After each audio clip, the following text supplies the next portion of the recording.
Ni muda mwingine tena ambao nimekuja mbele zenu Watanzania wenzangu kuweza kusema machache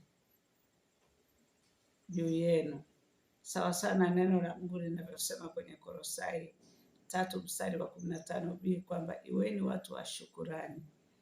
Nami nilikuja kwenu nikiwa mhitaji, ambaye nilikuwa siwezi kutokana na ugonjwa uliokuwa umenipata ambao ni stroke, na sikuweza peke yangu kujitibia kwa sababu matibabu yalikuwa yanahitaji gharama, na nilikuja kwenu kuomba msaada kwamba muweze kunisaidia. Na kweli mwitikio umekuwa ni mkubwa sana kiasi ambacho sikutarajia.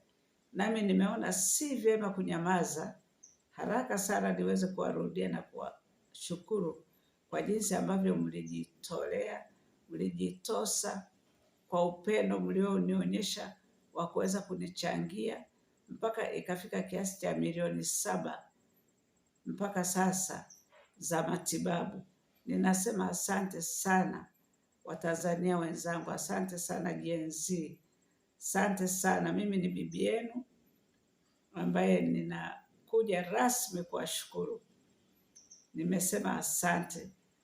Kuna walionitia moyo, kuna walionipa vifaa vya kufanyia mazoezi.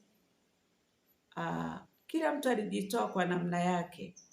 Ninashukuru sana tena sana. Mungu awabariki mno mno mno. Asante. Na ndivyo tunavyotakiwa kuwa na taifa lenye upendo na lenye nguvu ya kuweza kushikamana na kuwa pamoja.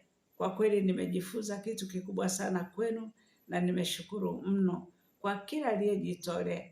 Hata yule ambaye hakuwa na kitu cha kutoa akanipa ushauri. Wengine wamenipa ushauri mbalimbali, wengine wamenipa vifaa vya kufanyia mazoezi, wengine wamejitoa kwa hali na mali kwa fedha zao.